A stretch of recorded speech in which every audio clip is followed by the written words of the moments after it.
Oi pessoal, tudo bem? Segunda-feira, dia de vídeo novo. Primeiro, alguns recadinhos.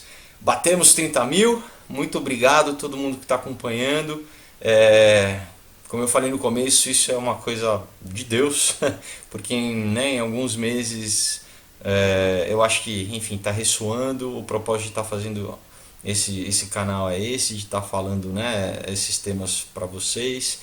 Enfim, então eu estou muito feliz, pelo resultado, pelas pessoas que estão acompanhando, pelas pessoas que têm me escrito, pelos testemunhos, enfim, eu nem sei, na verdade, o alcance, o que Deus tem feito para atingir as pessoas, Então eu estou muito feliz. Primeira coisa é isso, obrigado, pessoal. Eu vou continuar, tentar continuar aqui sendo um canal, literalmente, E vou, também agradecer o pessoal que tem me inscrito lá nas páginas do Face, pro Aurora, pro Comunhão, que tem comprado, que tem compartilhado, que tem, também dito o que tem achado. Então, muito obrigado. Isso também é um trabalho que eu faço com carinho. E também, é para Deus, tudo é para Deus. Então, mas quem ainda não conhecer e quiser, o link está embaixo, é só entrar em contato que eu mando autografado para vocês. E hoje eu vou começar uma série curta. Eu acho que vão ser 2 vídeos, mas muita já, na verdade, eu já tinha preparado ela antes da série da pornografia, para vocês terem uma ideia, já faz tempo. Mas é que, enfim, teve uma confirmação, a coisa da pornografia. Eu achei primeiro mais importante falar da pornografia, depois acabei, da nova ordem mundial, mas enfim, finalmente chegou. Eu vou falar sobre o anticristo, Essa figura que mexe tanto com o imaginário das pessoas que são cristãs, que não são cristãs, um monte de gente, enfim, fica querendo saber a respeito disso. Muita gente perguntando se é o Emmanuel Macron. Então, assim, eu vou propor, um combinado com vocês. Assistam, as duas, vai ser essa semana e a próxima semana, para tirar suas conclusões, tá bom? Então é isso que eu vou pedir para vocês, Pode comentar, tudo bem, mas assim, não se precipite, nas suas contestações, vamos dizer assim, Porque no final a gente vai falar a respeito. Mas também eu vou contar um pouquinho. Eu quis também falar porque até minha mãe, na época que a novela Apocalipse estava no ar, ela perguntou: Ah, filha, a novela, não sei o que lá. Eu falei: Calma, é uma novela, é entretenimento, não é. Quer saber o que é bíblico? Lê a Bíblia, É mais fácil. Então, mas eu sei que gerou muita curiosidade a esse respeito, E muita gente também me escreveu já nos comentários perguntando: fala sobre isso, fala sobre isso. Então, vamos falar sobre isso, Deixa eu pegar o texto aqui que eu preparei. Enfim, e aí, você conhece o anticristo, eu quero abordar esse tema que muitas vezes não é pregado, nas igrejas, nos púlpitos, porque não é aquele tema muitas vezes que as pessoas, sei lá, querem sentar para ouvir. Porque de repente, possam achar que vai assustar os visitantes, ou até os membros, por ser um tema mais a escatologia, uma coisa. Mas aqui no canal, eu não sou pastor, enfim, então dá para falar com liberdade sobre isso, Então vamos lá. Só para dar umas bases, olha, 1/4 da Bíblia trata sobre profecia. Então, de toda a Bíblia, 1/4 é profético, E eu acredito que profecia tem que ser ensinada,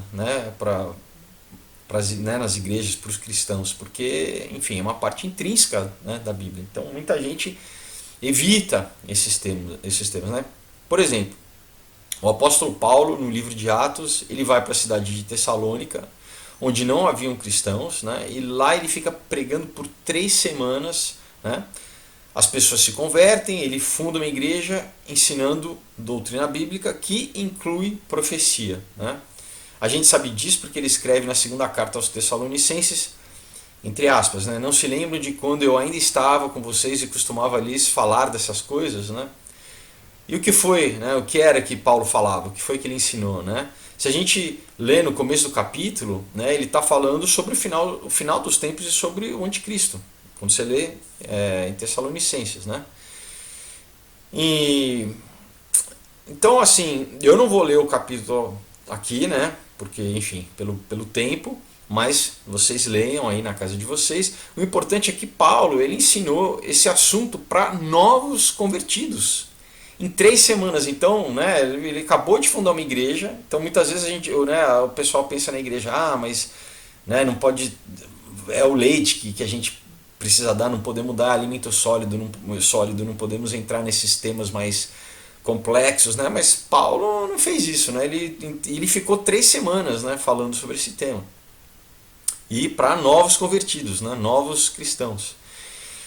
Existem 23 mil versículos no Velho Testamento que contém material profético, que são sobre profecias, né? Sendo que toda a Bíblia, né, quase 28%, né, como eu falei, é sobre profecias. Então, não dá, né, para a gente pregar o Evangelho sem falar das profecias, porque a profecia mais básica é o quê? Que Jesus vai voltar, né? Essa é a mais básica, né? É a primeira, acho que mais importante para quem acredita, para quem é cristão, né? Enfim, que ele morreu e ressuscitou, mas o quê? Que ele vai voltar. Então, isso por si só já é profético, né? Então, olha, boa parte dessas profecias, né, já foram cumpridas, né? Elas se referiam à primeira vinda de Jesus, mas tem uma grande parte que ainda vai se cumprir, né, que é exatamente que apontam para a segunda vinda, né?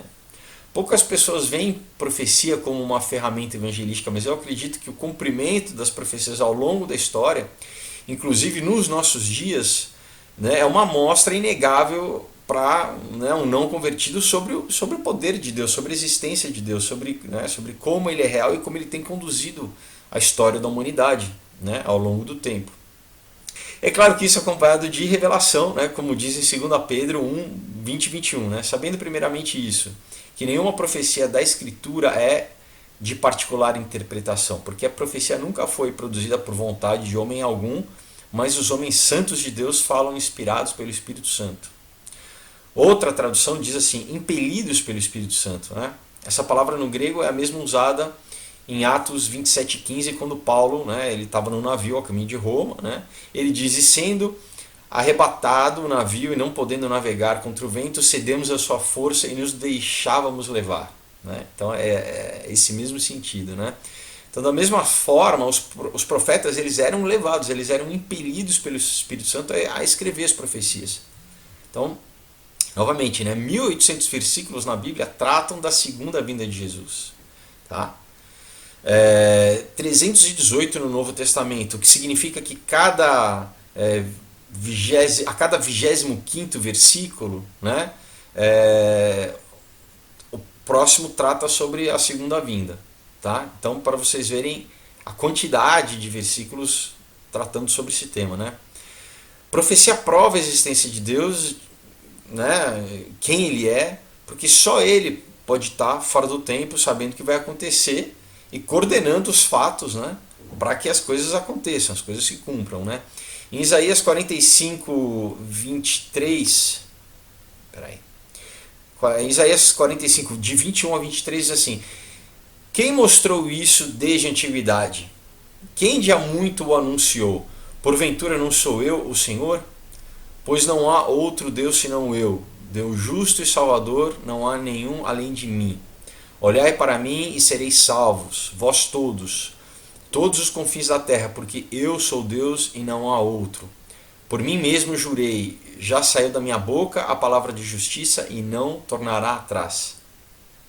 E no capítulo 46 de Isaías diz assim, lembrai-vos das coisas passadas desde a antiguidade, que eu sou Deus e que não há outro, que eu sou Deus e que não há outro semelhante a mim, que anunciou o fim desde o princípio, e desde a antiguidade as coisas que ainda não sucederam, que digo, o meu conselho subsistirá e farei toda a minha vontade. Em 2 Pedro, capítulo 1, versículo 19, ele diz assim, assim, né, Pedro diz, assim temos ainda mais firme a palavra dos profetas, e vocês farão bem se a elas prestarem atenção, como a uma candeia que brilha em lugar escuro, até que o dia clareie e a estrela da alva nasça em seus corações. Está falando de Jesus, né? Até os profetas do Velho Testamento estudavam profecias, né? Como Daniel, né? Que diz que estudava o profeta Jeremias, né? Ele diz em Daniel capítulo 9, versículo 2, diz assim: Eu, Daniel, entendi pelos livros que o número dos anos de que falara o Senhor ao profeta Jeremias, em que haviam de cumprir-se as desolações de Jerusalém, era de 70 anos. Então, né? Quer dizer, é interessante, né? Que é um personagem bíblico lendo outro personagem bíblico, né? E, enfim, estudando e vendo a importância do texto profético, né? Então, tá mais claro, tá provado, né? Que além de assistir, né, uma novela, por exemplo, sobre o final dos tempos, né? Como as pessoas me perguntaram aqui qual era a minha opinião, né? Eu disse, como eu falei, né? Que, enfim, é uma novela, é entretenimento, mas que a gente tem que estudar o quê? As profecias, a gente tem que estudar escatologia, né? Isso é algo que todo cristão deveria fazer, né? Se interessar por esse assunto. Mas, enfim, você que está assistindo esse vídeo, né, até agora é sinal que você está interessado, né, por esse tema e amém por isso, né? Então, vamos continuando, né? Antes de falar especificamente sobre o anticristo, né, a gente precisa de um contexto. Né? Vamos criar um contexto aqui para entender o cenário e conhecer os personagens principais que aparecem na tribulação. Então, no livro de Apocalipse, né, no Revelação, o capítulo 1, é como se fosse um prefácio para a gente entender. Né? É uma introdução de Jesus Cristo ressurreto, né? Ele aparece ao apóstolo João, né? Que era o seu discípulo mais próximo, né? A palavra fala que é aquele a quem o Senhor amava, né? Na ilha de Patmos, né? E ele ordena, né, que João escreva o livro de Apocalipse. Apocalipse em grego quer dizer revelação, né? Nos capítulos 2 e 3, Jesus proclama as cartas, né, para as 7 igrejas da Ásia Menor, né? Ele sendo o Senhor, né, de cada igreja com autoridade, né? Nos capítulos 4 e 5, João é levado aos céus, né, e vê Deus Pai assentado no trono com um pergaminho na mão direita, um livro com 7 selos, mas ninguém é achado digno de abrir os selos até que o Cordeiro aparece, né, que é Jesus. Ele aparece, ele é digno de abrir os selos, né, e conforme ele vai abrindo selo por selo, nós vemos um processo de juízo acontecendo através dos capítulos de 6 a 11. Né? No 6, a ira do Cordeiro é derramada. No 7º tem um interlúdio, né? Tem uma interrupçãozinha. Nós temos os 144 mil, né? Que são selados da tribo de Israel. Também tem a grande multidão de todos os povos, né? Tribos, línguas e nações. Aí no capítulo 8, né, nós temos o 7º selo, né, ele é aberto e surge o som das 7 trombetas que também trazem juízos, até que no capítulo 10 tem uma nova pausa, onde João é ordenado a comer o livro, e finalmente no capítulo 11 aparecem as 2 testemunhas que irão profetizar por 3 anos e meio. Então, é importante a gente entender, porque primeiro o livro de Apocalipse ele é muito simbólico, né? Ele trabalha com símbolos, com metáforas, mas também a gente ele não dá para você ler ele de uma forma totalmente linear. Ele tem camadas assim, tá? Então por isso que eu tô fazendo esse pequeno essa pequena introdução, né, para a gente entender a estrutura do livro, tá? Porque ele é um livro diferente nesse sentido, né? Ele não é, vamos dizer assim, totalmente cronológico, né? Ele tem essas camadas assim. Então vamos, né? A gente deu essa respiradinha, vamos então entender, né, o que é esse livrinho, né, que João, né, ele come no capítulo 10, no versículo 10, né, que diz assim. Então vamos ler, ele diz assim, ó: peguei o livrinho da mão do anjo e comi. Ele me apareceu doce como mel na minha boca, mas ao comê-lo senti que meu estômago ficou amargo. Né?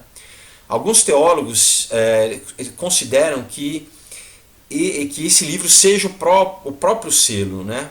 O 7º selo, mas outros acham que é uma metáfora sobre o ofício do profeta, né? Sobre o que o profeta tem que fazer, né? Como os profetas Jeremias e Ezequiel, eles também comeram livrinhos, né? Quando a gente lê no Velho Testamento, também tem esse relato, né?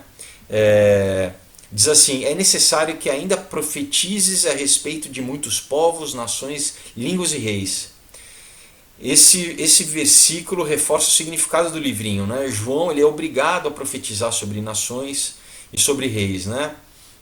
Ele já falou sobre pragas e castigos atingindo um número cada vez maior de pessoas, até causando a morte de grandes multidões, né? Enfim, é difícil, né? A gente lê, né, nos profetas essa função de profetizar muitas vezes contra reis, contra sistemas de governo, né? Muitas vezes eles são perseguidos, né? Muitas vezes eles pagam com a própria vida, né? Muitos foram mortos exatamente por, né? A gente só lembrar de João Batista, né?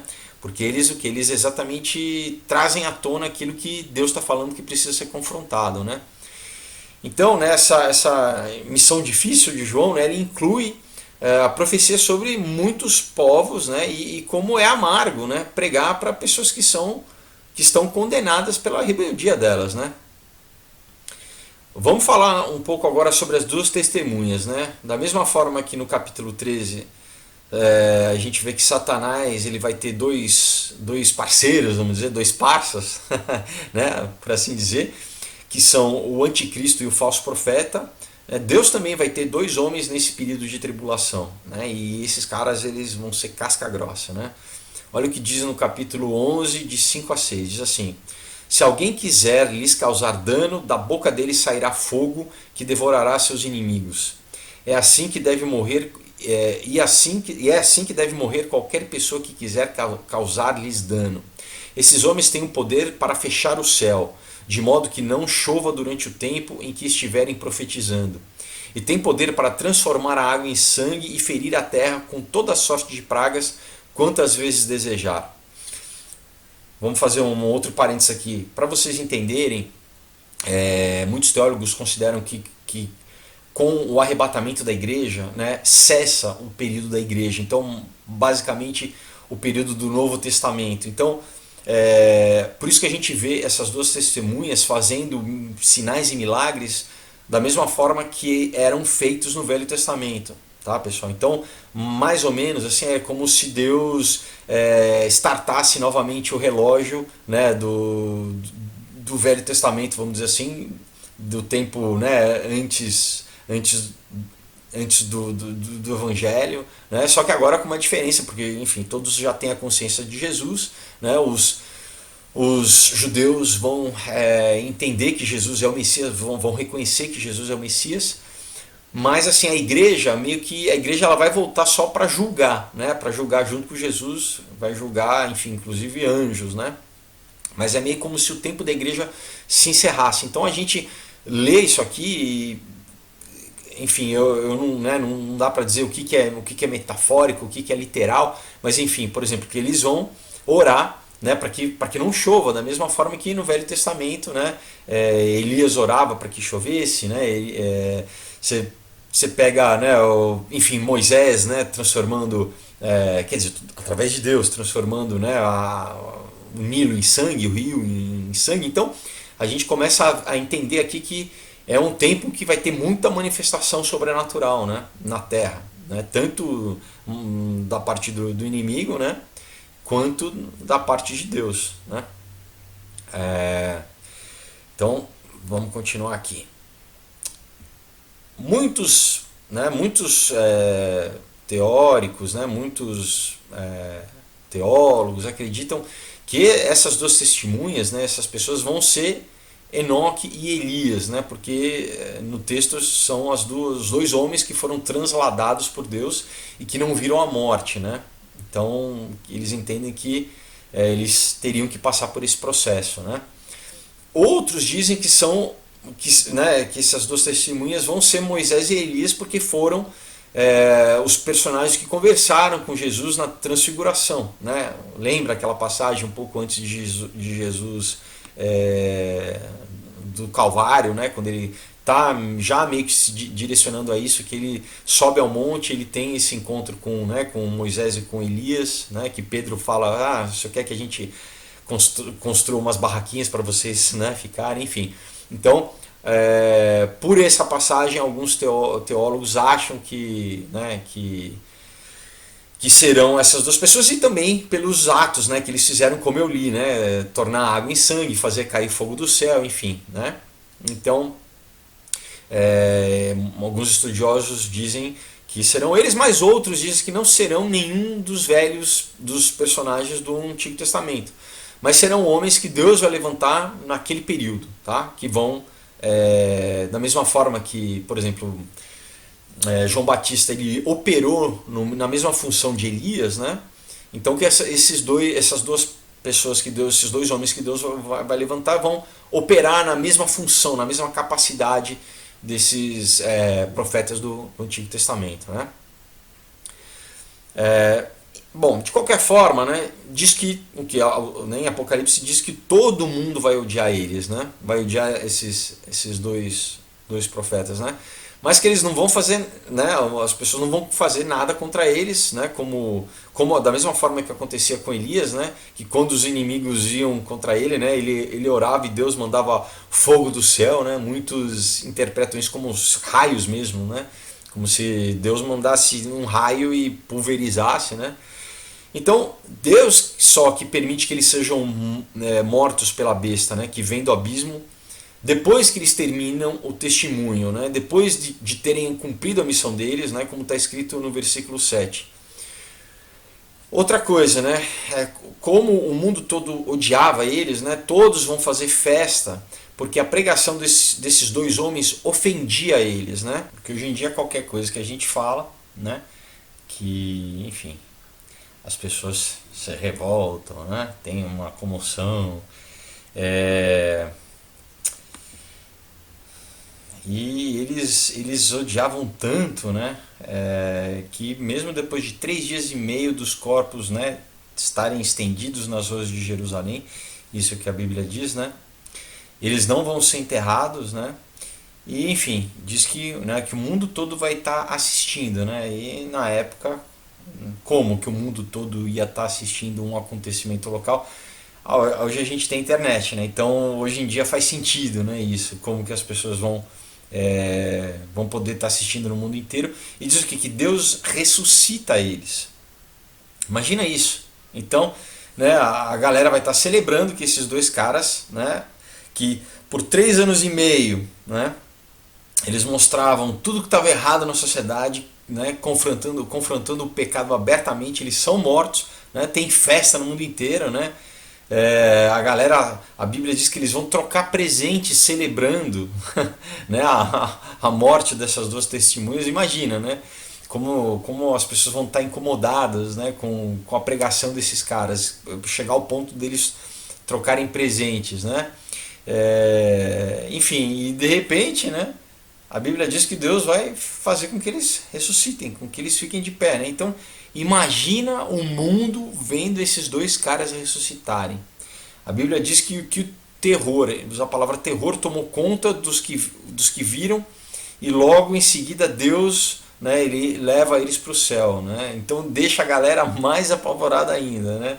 Alguns estudiosos consideram isso como um segundo arrebatamento, né? Que Deus faz para que as pessoas que talvez não tenham acreditado no primeiro, ou que tenham tentado explicar ou racionalizar, que com esse, né, com esse mini arrebatamento, vamos dizer assim, que eles se arrependam e sejam salvos, né? Depois disso, o capítulo 12 é um capítulo especial. É como se Deus fizesse uma recapitulação de toda a história da Bíblia, né, passando pelo Velho Testamento até Jesus, como se fosse um super resumão condensado. Então, logo no versículo 1 aparece uma mulher que está grávida, né, de uma criança, e tem um dragão que quer matar a criança. Essa criança é um menino que mais tarde vai ser levado aos céus, e nós vemos o arcanjo Miguel em uma batalha com Satanás nos céus. A mulher e o seu remanescente fogem para o deserto, e finalmente no capítulo 13 aparece a besta que surge do mar, que é o anticristo, e é a besta que vem da terra, que é o falso profeta. Né? E a gente vai entender o que cada figura, né, representa, o anticristo e o falso profeta. Então a gente tem no anticristo um líder político-militar, né, e no falso profeta um líder religioso. Tá? Então vamos fazer uma nova pausa, né? Como eu falei, a gente tem que ir bem lentamente aqui, porque é muito cheio de simbolismo. Então vamos dar uma olhada em quem é essa mulher, o que é essa figura da mulher. Ela é descrita no capítulo 12, versículo 1 assim, entre aspas, apareceu no céu um sinal extraordinário, uma mulher vestida do sol com a lua debaixo dos seus pés e uma coroa de 12 estrelas sobre sua cabeça. Fecha. Muitos católicos acreditam que essa pessoa é Maria, né, a mãe de Jesus, mas nós temos que deixar a Bíblia interpretar a Bíblia. Né? E Maria nunca foi descrita dessa forma. A única outra passagem que nós vemos essa descrição é em Gênesis capítulo 37, de versículo 9 e 10. Diz assim: E teve José outro sonho e contou aos seus irmãos e disse: Eis que tive ainda outro sonho, eis que o sol e a lua e 11 estrelas se inclinavam a mim. E contando ao seu pai e seus irmãos, repreendeu seu pai, dizendo-lhe: Que sonho é esse que tiveste? Porventura viemos eu e tua mãe e teus irmãos a inclinar-nos perante ti em terra? Então, de quem que ele está falando? É de Israel, é da nação de Israel. Né? Então, da mesma forma que a noiva representa a igreja, essa mulher, né, de Apocalipse 12, ela é a representação de Israel. Tá? E a criança que ela dá à luz é Jesus. Quando diz no versículo 2, por exemplo, ela estava grávida e gritava de dor, pois estava para dar à luz, nós lembramos de todos os tiranos, né, todos os déspotas, que tentaram matar os primogênitos ao longo da história, né, desde Faraó, passando por Amã, que tentou acabar com os judeus no livro de Esther, até Herodes no Novo Testamento. Então toda essa perseguição ao longo da história do povo judeu pode ser interpretada como as dores de parto dessa mulher que dá luz ao Messias. Por quê?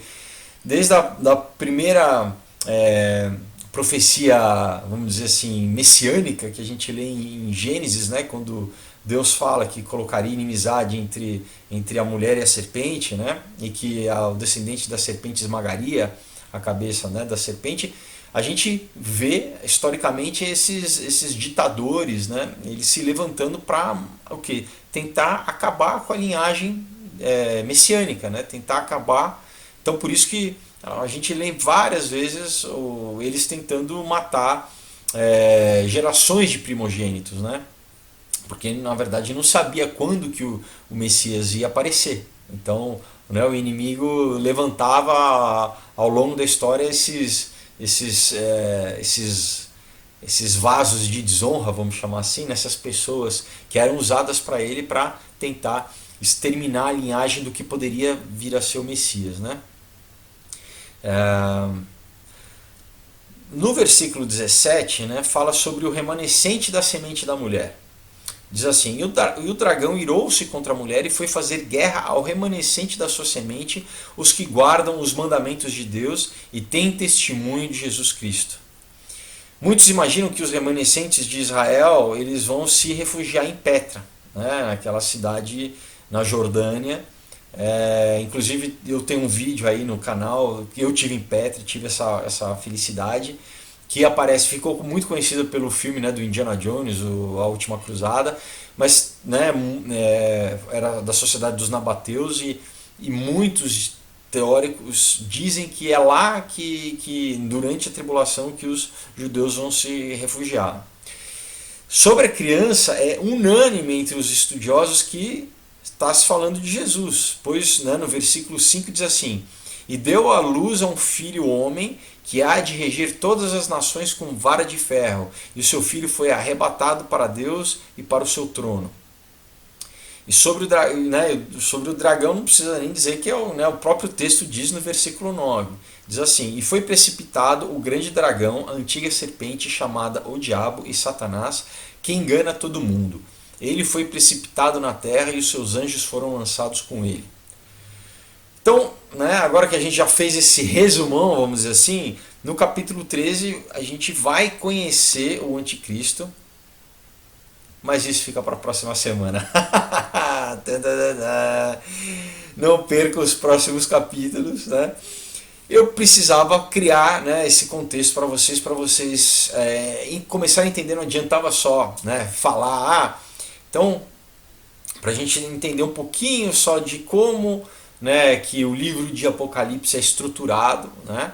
E daí na semana que vem a gente entra exatamente, começa já falando do anticristo, já falando do falso profeta. Tá bom, pessoal? Então é isso. Eu, enfim, tive um probleminha, tive que fazer uma pausa aí no vídeo, espero que, né, não tenha atrapalhado. Novamente, ó, para quem quiser Aurora e Comunhão, no link abaixo, tá bom? E é isso aí, pessoal. Eu espero vocês quinta-feira numa uma palavra, né, uma reflexãozinha, e a gente fecha essa série sobre o anticristo segunda que vem, tá bom? Deus abençoe.